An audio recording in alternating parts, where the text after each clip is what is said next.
प्रधानमंत्री Justin Trudeau ने अज जानकारी देंदे हुए खास तौर के उत्ते पर्सनल प्रोटैक्टिव इक्विपमेंट के उत्ते किस तरह काम किया जा रहा है उसनूं वध तों वध इकट्ठा करन दे लई उसके बारे जानकारी दी, जिस दे विच उन्होंने दस्सिया कि कैनेडा दे विच ही कितना ज़्यादा समान तैयार किया जा रहा है।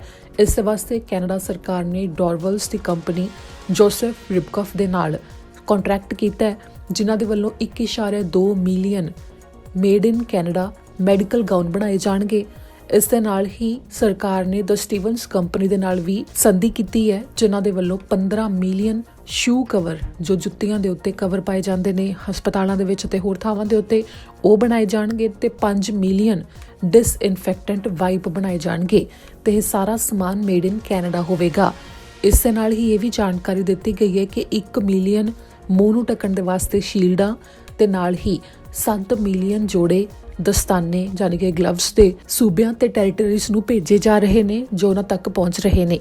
इस दे नाल ही ये भी जानकारी प्रधानमंत्री ने दी कि शनिवार के दिन 1,60,000 लीटर हैंड सैनिटाइजर वैनकूवर दे विच शिप दे राहीं पहुंचिया ते कुछ अजिहे ही 7 शिप होर आउंदे दिनां विच आ रहे ने, जिस दे विच वड्डी मात्रा विच हैंड सैनिटाइजर कैनेडा दे विच पहुंच रहा है। ते इस दे नाल ही एक कॉन्ट्रैक्ट GL कैमटेक दे नाल भी होया है। उन्हां दे वल्लों ओह कैमिकल सप्लाई किया जाएगा जिसकी वरतों टैसटिंग दे वास्ते हुंदी है, क्योंकि इस मौके प्रधानमंत्री ने जिक्र किया कि जदों दोबारा तो देश दे विच इकोनॉमी खुल रही है तां नाल ही सारिਆਂ ਨੂੰ सुरक्षित रखण दे वास्ते भी कदम चुके जाने ने ते टैसटिंग भी ज़्यादा तो ज़्यादा वधाई जानी है ते उस दे विच इसकी अहम लोड़ होवेगी। ਤਾਂ ਇਸੇ ਸੰਬੰਧੀ ਪ੍ਰਧਾਨ ਮੰਤਰੀ ਜਸਟਿਨ ਟਰੂਡੋ ਦੇ ਵੱਲੋਂ ਅੱਜ ਖਾਸ ਐਲਾਨ ਕੀਤੇ ਗਏ। ਇਸ ਜਾਣਕਾਰੀ ਤੋਂ ਬਾਅਦ ਪ੍ਰਧਾਨ ਮੰਤਰੀ ਜਸਟਿਨ ਟਰੂਡੋ ਨੇ ਵਪਾਰੀਆਂ ਨੂੰ ਇਸ ਮੌਕੇ ਉਤਸ਼ਾਹਿਤ ਕੀਤਾ ਕਿ ਉਹ ਵੇਜ ਸਬਸਿਡੀ ਪ੍ਰੋਗਰਾਮ ਦੀ ਵਰਤੋਂ ਕਰਨ ਤੇ ਜ਼ਿਆਦਾ ਤੋਂ ਜ਼ਿਆਦਾ ਕਾਮਿਆਂ ਨੂੰ ਮੁੜ ਤੋਂ ਕੰਮ ਦੇ ਉੱਤੇ ਰੱਖਣ। ਇਸ ਦੇ ਬਾਰੇ ਜਾਣਕਾਰੀ ਦਿੰਦੇ ਹੋਏ ਪ੍ਰਧਾਨ ਮੰਤਰੀ ਨੇ ਐਡਮੰਟਨ ਤੋਂ ਇੱਕ ਸਟੋਰ ਦੀ ਉਦਾਹਰਣ ਵੀ ਸਾਂਝੀ ਕੀਤੀ, ਜਿਸ ਦੇ ਵਿੱਚ ਉਹਨਾਂ ਦੱਸਿਆ ਕਿ ਮੁੜ ਤੋਂ ਕੋਵਿਡ-19 ਤੋਂ ਉਭਰਨ ਦੇ ਵਾਸਤੇ ਜਦੋਂ ਉਹ ਸਟੋਰ ਖੋਲ੍ਹਿਆ ਗਿਆ ਤਾਂ ਕਾਮਿਆਂ ਨੂੰ ਮੁੜ ਤੋਂ ਕੰਮ ਤੇ ਰੱਖਣ ਦੇ ਵਾਸਤੇ ਵੇਜ ਸਬਸਿਡੀ ਦੀ ਵਰਤੋਂ ਵਪਾਰੀ ਨੇ ਕੀਤੀ, ਜੋ ਕਿ ਬਹੁਤ ਜ਼ਿਆਦਾ ਮਦਦਗਾਰ ਸਾਬਤ ਹੋ ਰਹੀ ਹੈ। Continue to do their jobs safely. Joseph Ribkoff, a clothing manufacturing based out of Dorval, will be providing us with 1.2 million made-in-Canada medical gowns, with deliveries starting in July. And the Stevens Company, a medical supply distributor in Brampton, will be supplying 15 million shoe covers as well as 5 million disinfectant wipes, all made in Canada. Over the past few months, our government has helped companies retool their manufacturing facilities and massively scale up production to meet the demands of this crisis. I want to thank every entrepreneur and every worker who's stepped up to contribute to this fight. As we start to reopen and some people head back to work, the need for personal protective equipment and other essential supplies like hand sanitizer and disinfectant will continue to grow. We're making sure we're ready for that. On Saturday, a ship carrying 160,000 litres of hand sanitizer arrived in Vancouver, and we're expecting 7 more ships with hand sanitizer in the coming days. We also have almost 1 million face shields and more than 7 million pairs of gloves on their way to the provinces and territories. And to connect businesses looking for PPE with suppliers, today we're launching a PPE Supply Hub website. We also created new, innovative procurement streams to allow more businesses to develop solutions and products Canadians need because of this pandemic. We've always known that Canada is home to some of the best innovators in the world, and it's been great to see so many of them use their talent and know-how to help our communities during this crisis. In April, we put out a call asking for creative, made-in-Canada prototypes that will help current and future outbreaks of COVID-19 and similar public health emergencies. And in just 2 weeks, we received over 550 proposals. We will soon be selecting some prototypes for testing, and innovators will be able to work with the government to scale up production. Over the past few weeks, as businesses get ready to reopen, more employers are using the Canada Emergency Wage Subsidy to rehire their employees. Just take Track and Trail in Edmonton.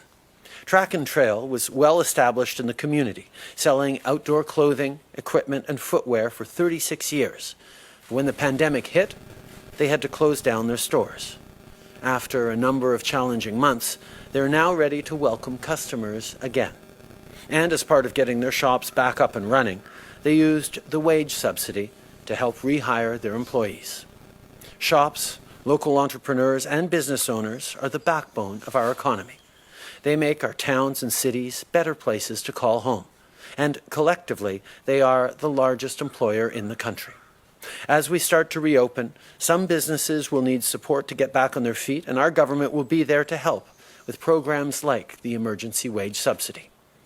I also want to remind people that we launched a hotline service to help entrepreneurs and small business owners, including not-for-profit organizations and charities, navigate these uncertain times. People with pressing financial needs can now call 1-866-989-1080 to speak with an accountant or a business advisor. During this pandemic, our government has been there for Canadians every step of the way, and we will continue to propose measures to support them. On Saturday, we shared draft legislation with the opposition parties, which included additional proposals to help people.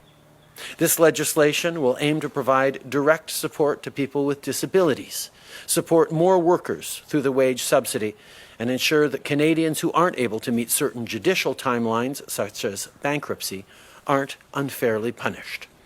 We will also strive to make CERB payments more flexible, while making sure that those who knowingly and wrongfully claim the CERB face consequences. Discussions are ongoing, but I fully expect us to be able to work well with the opposition to deliver this important support to Canadians. As you know, Michelle, the Canada Emergency Response Benefit was brought in to help those millions of Canadians who lost their jobs because of the pandemic and needed support to be able to pay their rent, to pay for their groceries, to support their families. And we did that. Obviously, as the economy starts to reopen, there will be more and more people going back to work. More and more companies will choose to take the wage subsidy, and therefore people will be leaving the CERB to get onto that, because people can start working and be connected to a job even while they get income support. But obviously, with around 3 million people unemployed and looking for work, it is going to be a while before we get enough jobs to consider that things are back to normal. So we're looking very carefully at how we will move forward with the package of measures that we've put forward in a way that makes sense to both encourage people to get back to work, encourage companies to get going again, while at the same time supporting and protecting those people who cannot work because of the pandemic. So we're going to continue our discussions both internally and with other parties to get this right for Canadians. En suivi, Michel? The Canada Emergency Response Benefit was put in place in a way that we knew would maximize the speed with which it would reach the millions of Canadians that needed it. That's why we didn't put a tremendous amount of complicated checks and background checks and verifications up front, because we needed to flow that money quickly to the millions of Canadians who had no more paychecks and didn't know how they were going to pay for their groceries or their rent. And that's what we did. But we always knew from the beginning that there would be mistakes, and indeed that there would be a small number of fraudsters who would try to take advantage of it. Now, there may be a number of people who mistakenly took both the CERB and the wage subsidy because they weren't sure what they were going to do and they were really worried and they just took everything. Those people will simply have to pay back the one that they shouldn't have been taken, and we're not looking at punishing people who made honest mistakes. Obviously, this is a time for us to pull together as a country. But unfortunately, in every situation, there are a few criminals who will deliberately try to take advantage of a moment of solidarity, a moment where we're in crisis and we're trying to help each other out, by deliberately frauding the system. And as I said, defrauding the system. As I said from the very beginning, we will make sure that we are punishing people who try to take advantage of this situation. And we've put measures in place that will allow us to go after the deliberate fraudsters who are trying to game the system for criminal benefits. We've continued, Ryan, to demonstrate openness and transparency on all the measures we've put forward. We've answered questions on all of them, both from the opposition, from press conferences like these. And we've announced all the measures we're putting forward, and there has been a tremendous amount of transparency. The challenge with fiscal updates is a core part of that is predicting what things are going to look like for the rest of the year and for the coming years. And obviously in this situation, any predictions we make will be wildly unreliable, even from 1 week to the next. We're grappling to understand what exactly the Canadian economy is doing in this unprecedented situation. We will, however, continue to look at ways of being open and transparent with Canadians about the measures we've put forward, about our expectations for the coming weeks, and that kind of transparency is just what Canadians expect, and we'll be working with Canadians on that. ਸਤਿ ਸ਼੍ਰੀ ਅਕਾਲ ਜੀ, ਮੈਂ ਨਿਰਮਲ ਮਾਨ ਊੜਾ tax settlement ਤੋਂ। ਇਹ ਤੁਸੀਂ video ਦੇਖ ਰਹੇ ਸੀ TV Punjab ਦੇ ਉੱਤੇ। ਇਹੋ ਜਿਹੇ ਹੋਰ ਜਾਣਕਾਰੀ ਭਰਪੂਰ ਵੀਡੀਓ ਦੇਖਣ ਵਾਸਤੇ ਟੀਵੀ ਪੰਜਾਬ ਦੇ ਚੈਨਲ ਨੂੰ ਸਬਸਕ੍ਰਾਈਬ ਕਰੋ ਤੇ ਨਾਲ ਹੇਠ ਦਿੱਤੇ ਹੋਏ ਬੈਲ ਆਈਕਨ ਦੇ ਬਟਨ ਦਬਾਓ। ਸਤਿ ਸ਼੍ਰੀ ਅਕਾਲ।